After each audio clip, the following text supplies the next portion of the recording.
નમસ્કાર મિત્રો, તો અમે લઈને આવી ગયા છે દાંતીવાડા ડેમ, સીપુ ડેમ અને મુક્તેશ્વર ડેમ, આ 3 ડેમની માહિતી। તો વાત કરીએ દાંતીવાડા ડેમ, તારીખ થઈ છે 4/9/2025, સમય થયો છે 1 વાગે।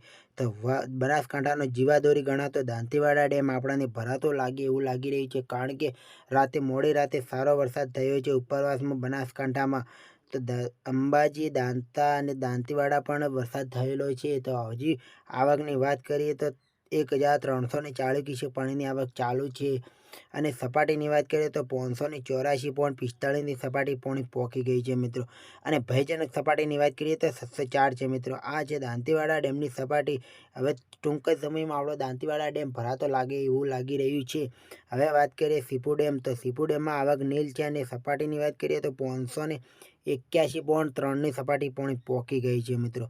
અને ભયજનક સપાટીની વાત કરીએ તો 611 છે, અને જાવક નીલ છે।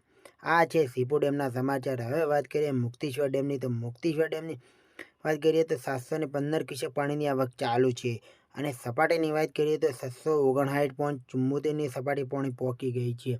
અને ભયજનક સપાટીની વાત કરીએ તો 761.58ની છે। આ છે મુક્તેશ્વર ડેમની સપાટી, અને પાણી કેટલું છોડવામાં આવી રહ્યું છે તેની માહિતી અમે આપી દી, તો 495 ક્યુસેક પાણી છોડવામાં આવી રહ્યું છે। આ છે મુક્તેશ્વર ડેમના સમાચાર। અને દાંતીવાડા ડેમ, તો દાંતીવાડા ડેમમાં પાણીમાં હજી વધારો જોવા મળ્યો નથી, કારણ કે મોડી રાતે સારો વરસાદ થયો છે, તો આવકમાં વધારો જેવો જોવા મળશે એવો અમે વિડીયો અપલોડ કરી દઈશું। તો જેવો વિડીયો અપલોડ કરી દઈશું એવો જ વિડીયો તમે જોઈ લેજો, કારણ કે વાત કરીએ દાંતીવાડા ડેમ, સીપુ ડેમ અને મુક્તેશ્વર ડેમ અને ધરોઈ ડેમ, આ 4 ડેમની અમારી ચેનલ પર માહિતી આવતી રહેશે। તો ચેનલને સબસ્ક્રાઈબ કરી દેજો અને વિડીયોને લાઇક કરી દેજો।